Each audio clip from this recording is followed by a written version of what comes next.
Good morning. It's very early in the morning. I could hear one of the owls delivering food to the other owl. At least I assume that's what's going on. Only this night I woke up before that. But I heard it as I was watching a video, which was very important on current events. And in that video, Jack Maxey tells Mrs. Steele that this thing is bigger than what he can basically comprehend. So what I want to tell you here, the 27th of March, in the wee hours of the morning, is that I have populated my other channel, Awakening Israel, with the first video. I don't even have a photograph up on that channel. I'm going to get a photograph up the cover of the Bible that I'm reading, my personal copy. I invite you to join me on that channel. We're going to be covering the Bible, and I'm going to be stopping and taking my time. We're going to take our time to explain what it means or what it could mean. We're going to do a lot of brainstorming. And right now, we started in the book of Genesis. We showed the creation. We showed the fact that God loved his creation the way he created it, which is an important point, which I really haven't made adequately enough in my reading of the Bible to you. So God loves his creation the way he made it. He wants it to stay the way he wanted it. And we've also gotten to chapter 2, verse 4 of Genesis, one of the most important verses in the entire Bible. Why? Because it tells you that there is life off the planet. This is a story about the generations in the heavens and on the earth. Generations means mortals, which means basically there's mortal life off the planet, not just on the planet. As a matter of fact, what we're going to discover is we came from off the planet. And in case you're wondering, what could the Bible possibly have to do with current events, especially that old, that far back, way back in the book of Genesis? It basically explains to you why the world is the way it is today. For a long time, I've tried to get our leaders, various leaders, to listen to me about why the world is the way it is. I've just wanted to give them these basic ideas, open their eyes up to these facts, and see them run with it and see them have a bigger understanding of it, especially governors of the states, even our president. Now what I'm going to tell you about is a vision I had a long time ago, and I wrote about this in a letter to our former president, to President Trump. I'm almost chagrined to have written him a letter about it because it kind of put me on the map and it kind of exposed me. And I have come to the conclusion that Trump is the best we have had. It's the best we've got, but he's still, I think, working on the wrong side. I tell you, these folks work at the highest levels in secret against us. And I hate to make the claims, but I will just tell you, I suspect that the man is compromised and works for the same people as Biden. But as these things unfold, it looks to me like he's so much of a better choice. We really need to get him back in office because we have to bankrupt the United States of America. We have to bankrupt its many corporations, and we have to redistribute the wealth to the people from which it was stolen. So it's going to take a genius man to do that, almost a madman to do that. Somebody who's been through bankruptcies and understands these things. However, it's got to be done above board. So even though Trump's bankruptcies were, a lot of it's a private matter, a lot of it is done behind closed doors, I'm certain of that. Ours has to be done in the public, above board, for everyone to see. As a matter of fact, the whole world is watching, and the whole world has to see this. Now, back to my vision, my dream, whatever you want to call it. I had a dream in which I was far above the earth. I was lifted up far above the earth, above the United States in particular. And from up there, I saw the flags over each state, our emblem over each state. And as I watched from up there above, I guess I could say in the heavens, but way up there, I saw our flag pop up in a providence in Canada on the western side. And then I saw another providence in western Canada flying our flag. And I saw another flying our flag. And these providences of Canada were joining the United States of America. And I think about the last one was British Columbia on the west coast. The others in the interior went first. And we got half of the Canadian territory. Now, why would they join us? They might join us if we actually restored our ideals and if we actually became respectful, again, became Americans, became America. They might do that. But as I was watching these providences in Canada turn into part of the United States, a flag popped up in a distant land in another continent, the American flag. Now, what I believe I was looking at was the restoration of America and the expansion, because other people realizing what a wonderful government we had, what justice we had, what wonderful ideals and how we would respect their state rights, their individual rights, they wanted to join us. And so we really have a Pax Americana whereby the planet is conquered by our ideals. They join us willingly and voluntarily of their own volition. Oh, and they can leave if they want, by the way. Just like we could not leave once Abraham Lincoln, Honest Abe, that dishonest son of a... Yeah. We were able to leave the Union until he became president. Yes, he was a great man, but he was extremely flawed. He was a Rothschild. He was a man of 3 different races in one. He was the son of A.A. Springs, which was short from Springsteen, in Alabama. And Springsteen was a grandson of one of the Rothschilds that had engaged in sex with one of the maids. They're famous for that. So I invite you to read the Bible with me. We're going to go through it. We're going to really study Genesis. And by the time we're done with Genesis, you're going to understand the big picture. You're going to understand this giant conspiracy. You're going to understand that America was foretold a long time ago in the book of Genesis. You're going to understand the importance of these United States of America. And you're going to understand who the evil ones are. And you're going to understand who you are. I hope and pray that you will understand that Adam, when he fell, it wasn't Adam's doing. It wasn't Eve's doings either. True, Eve was deceived. But there was a giant conspiracy. 1/3 of the heavenly host, 1/3 of the angels were cast to the earth, abandoned their first estate. And it was those 200 fallen angels that conspired against earthlings, against the people, the men and women of this planet. It was those people who were responsible for the fall of Adam. You don't need to blame Eve. Eve doesn't need to blame Adam. You need to understand that this was foisted upon us. It was forced upon us. We didn't have much of a choice. I love some of these concepts they're trying to come up. Panspermia. Okay, I've got my own theory about what panspermia might be.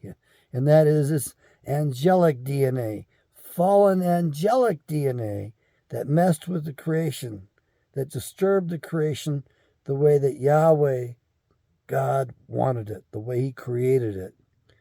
That's the bigger story, is that it's been corrupted. All flesh corrupted its way upon the earth.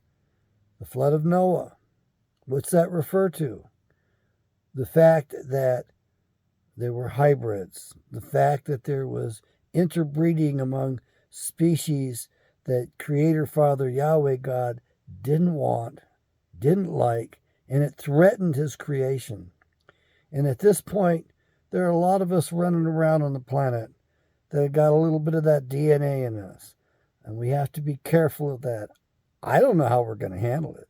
I just know we're going to get our nation back, our country back. And I also agree with, I think his name is Jack Maxey. I agree with him.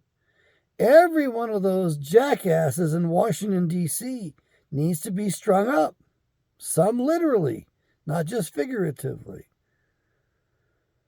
We at least need to get our ship righted. We need to save our nation because our nation has been wreaking havoc across the planet. We go in and we bomb the shit out of these places. We destroy them. We don't even work with the local people. We just destroy it all. Now, you might think that's a fun thing to do. And maybe it is for the people that are out there prevailing, jacked up on adrenaline. You talk about adrenochrome. Well, talking to these fellows with combat experience, some of them, and most of them won't tell you about it, the guys that have really been in it, and they're the nicest guys you could ever meet. You would never realize what badasses they truly were, they truly are. I mean, what they've done for this nation, what they're capable of. Folks, we have to restore ourselves. We have to do it for the rest of the planet. We have to save the earth from those who are destroying it. Okay, I'm keeping these short. Join me on Awakening Israel, sister channel to this channel, Dr. John Taylor Kent Show. I really meant to call it Giving Psychology Away. That's too common out there. By the way, the Awakening Israel, and those are very common also. You'll see all kinds of things about awakening those people in that little postage stamp of a country in the Middle East, as if that's really Israel. Converting them to this modern religion which man has created. Oh, and we're going to cover that stuff. And they're trying to say that the old God was kind of mean, and Jesus set his distance between, Yahweh, between the old God of the Old Testament and the new God. I got news for you, boys and girls. It's the same God. And he's pissed. He's angry. He's mad as hell as to what's happened to his children, his family here on the earth. He's angry, and he's going to come back a-fighting. Everything has been set up. Do I know what's going to happen? I think that quite a bit is going to happen. No, I don't know exactly. I do get occasional visions. I do know that the Phoenix area is going to experience one hell of a major earthquake. I know that the whole continent is going to experience an earthquake. When and how, I do not know. Been there, seen it. It's coming. All of these wonderful overpasses, these carved structures that we put up in the air that we drive on, will come crashing down.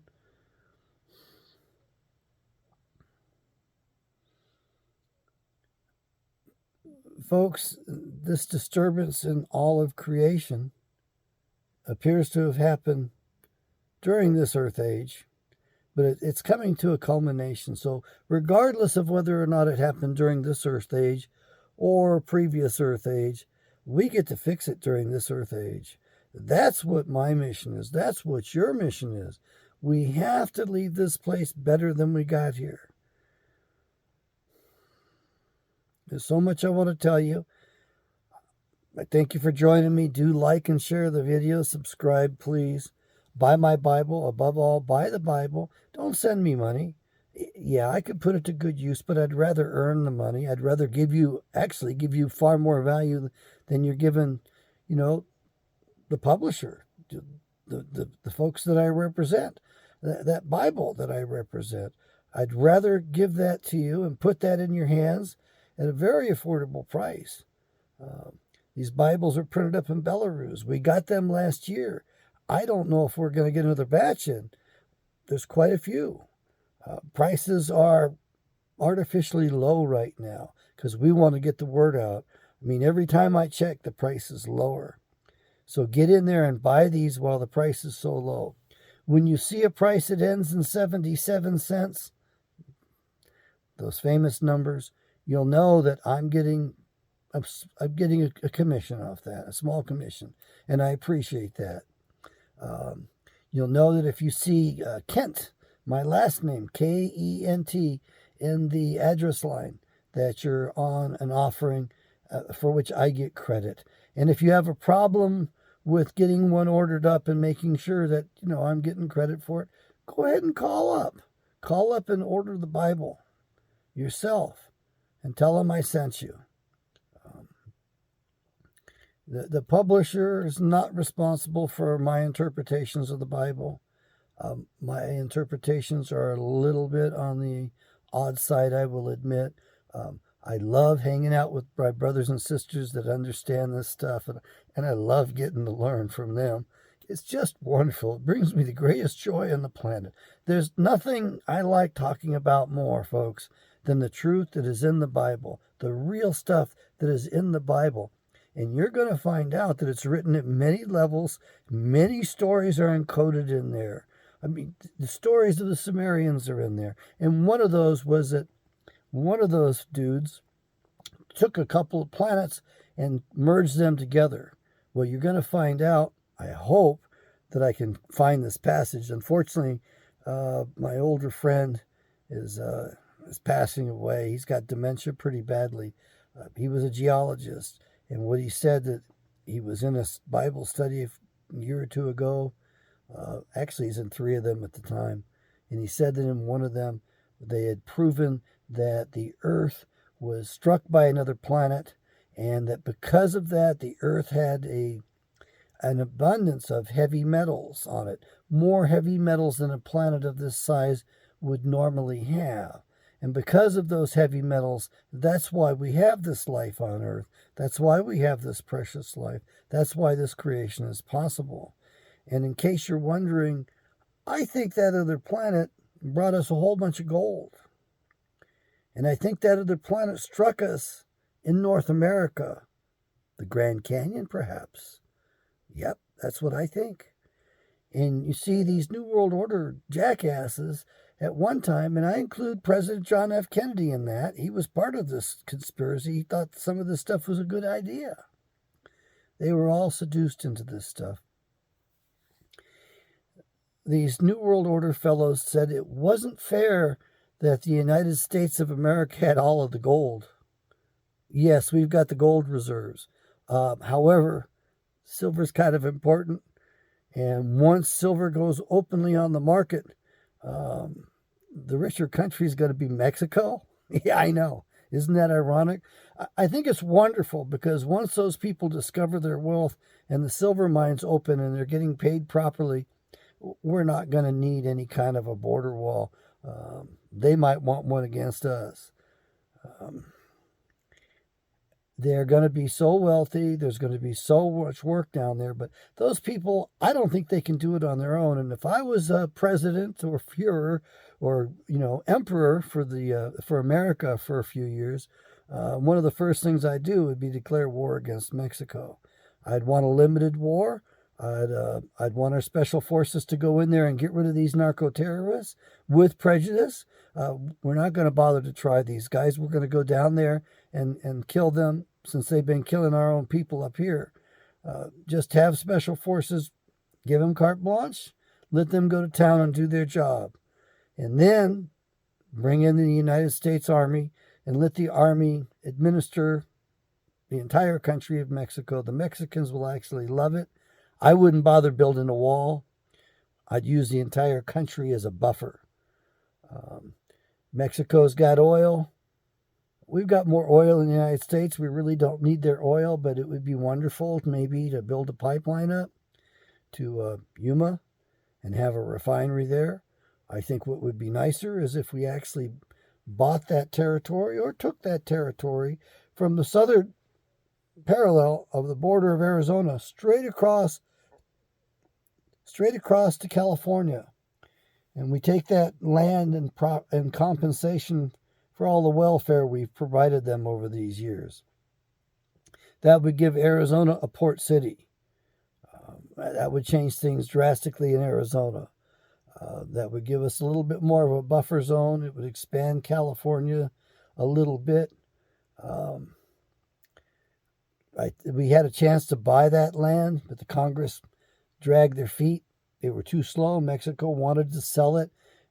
It would have been worth what they wanted for it at the time. We should have done that deal. I think that was shortly after Arizona became a state. I think it was about 1915 when that occurred. I don't know exactly. You people in the history books are going to have fun discovering the truth about the history of this nation. I'm looking forward to those books you guys are going to write and all that stuff, because we need this research. We're finally going to solve the Kennedy assassination. We're finally going to be putting things in order around the planet. We are going to have a Pax Americana, an American peace. But we can't do that unless we straighten our own house up first. Until we recover our country, until we restore our republic, it's not going to happen. As a matter of fact, we may cease being a nation if we don't get our country back. Why? We've become Sodom 2.0. What did God do to Sodom and Gomorrah? God nuked them. He's used nukes before, folks. We could get nuked, and we would deserve it. I think the rest of the world's cheering for us. I think they want us to take the nation back and finally live up to the ideals that we established. We have to roll back prices at Walmart? No, we have to roll back this government all the way back to the 10th Amendment, where the states establish policies, where sheriffs maintain the law of the land, where the militias are enforcers, and the militias help the sheriffs, and the militias go and arrest sheriffs that are errants as well. We have to have our militias back. The militia defends our borders. At our borders, in order to run the central federal government on a shoestring, to whittle it down to size, we need to require they only be able to spend the monies they've already collected. They can't project revenues. They can't predict and base an economy based on that. And we need to limit this budget to the tariffs and duties at the borders that George Washington established. George Washington established 30% tariffs and duties at the borders. Those protected our people so we could grow a middle class. You don't have a middle class without that kind of protection. They also protected the little guy around the planet because there was no dumping of products and enslaving of those peoples, and they got paid fair wages as well. We need to go back to that. And we also need to expand the collections of duties and tariffs to include any expertise delivered over the internet and over the phone lines. So in other words, when I call up T-Mobile and get tech support from one of those lovely Filipino ladies over there, they're very feminine, they're gracious, they're nice. Oh, how I wish our women were like that in many ways. When I call over there, they're wonderful. Their English is impeccable. But that is a foreign source of expertise. And I believe that in order for T-Mobile to provide that service, they have to declare a value on that, and they need to pay into the Treasury of the United States the tariffs and the duties. I want that labor taxed at 30%. So if it costs T-Mobile $100 to provide that service over the phone lines and internet, great. Give me my 30%, put it in the United States Treasury. That's what the central government runs on. We don't need an income tax. That's what we had until the beginning of the 20th century. And that was a mistake, to let these New World Order guys sell us a false bill of goods. So we need to return to tariffs and duties. No most favored nation trading status. You don't give anybody some extra leg up. You make it equal. You have to treat all nations, all peoples equally. That's one way to avoid meddling in other people's affairs. Everything coming from China should be tariffed. We don't have to start at 30%. We could start at a measly 8%, and we could bump it up a percent every quarter or percent every year, whatever we want. But we need to go back to George Washington's 30%. Now, there's a couple of things George Washington did that were not right and were not proper. But there is another thing that George Washington said, which I want to leave you with. Our first president, actually, he was probably our third president. Those books that history needs to be exposed as well. We need to have accurate history. George Washington warned us to beware of the party system because he could see how it would be used to corrupt us. And that's what we are today. We're the most corrupt sons of a bitches on the planet today. We've got wheelers and dealers in Washington, D.C. that are so dirty. The Chi-Coms are so deeply in bed with them. The elite are so deeply in bed with them. The banksters, the bankers, have been robbing us for years along with their buddies in the Congress. We need to restore our constitutional Congress. No pay, no benefits for congressmen. They donate their time and they serve their nation. We give them a simple per diem. I don't care if it's $400 a day or $500 a day. Whatever the cost of lodging is in Washington, D.C., and the cost of 3 squares. That's all they get. Oh, and we give them one privilege. Let's give them the franking privilege, but let's require the congressman to sign his envelopes physically.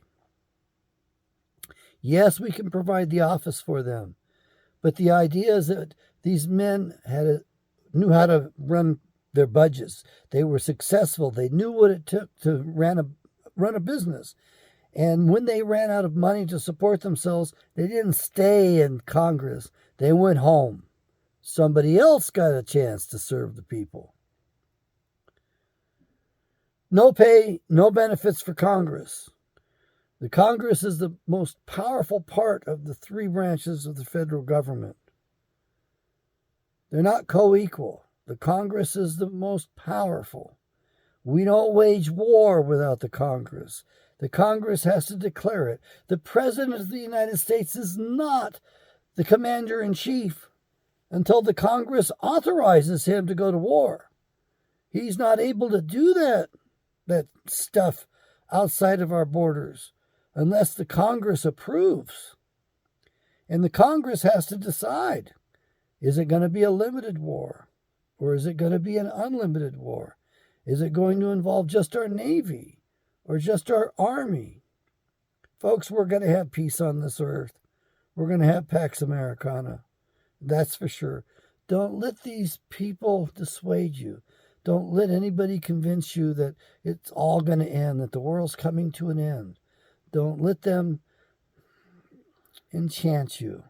Don't let them put you in the place of never, never land. Don't let them cater to your imaginations. The Bible is really clear. Evil shall be removed. Good is going to remain. And heaven is going to be, and the kingdom of heaven will be the kingdom of heaven upon this earth, upon the face of the earth. So we either have to take this place back so that the rest of the planet is safe, or what fate are we willing to suffer? What risks are we willing to take because we're violating natural law? We're violating Yahweh's law. We aren't abiding by the 10 commandments. We aren't abiding by all the other commandments, including to love, truth, and justice in that order. We fail. We fail to read the Bibles, and because of that, they were able to take us over. When our nation was founded, we knew who we were. We knew we were descendants of the Israelites.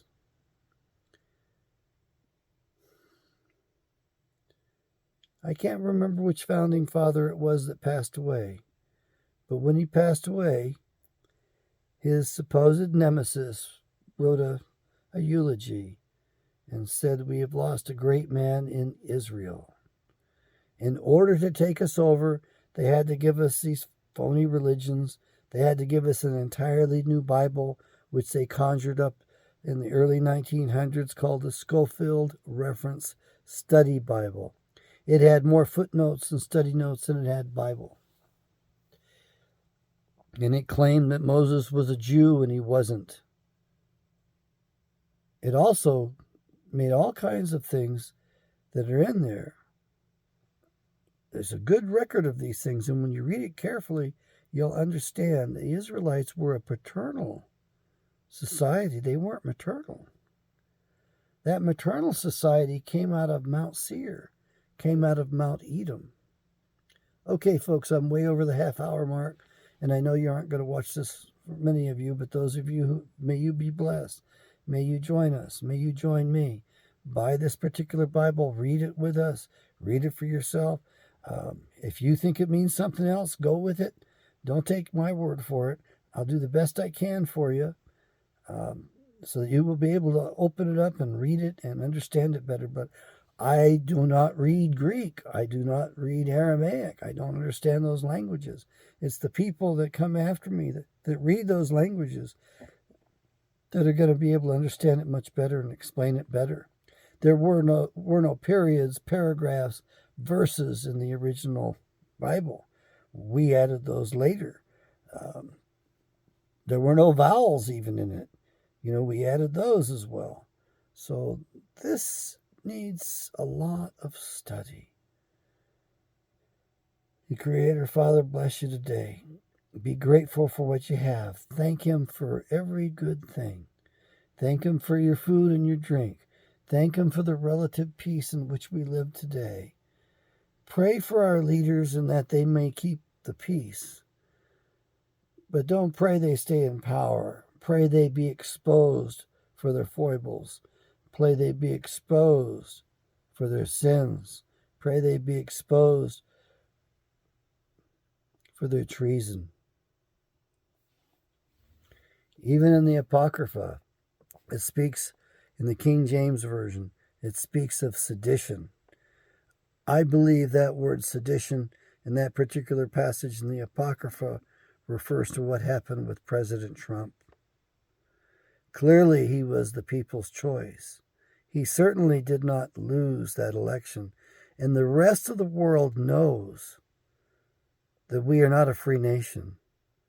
They know what happened during that particular election. They know it better than we do. And they're laughing at us, folks. They don't respect us. Don't believe this thing about getting rid of Trump so the rest of the world respects us.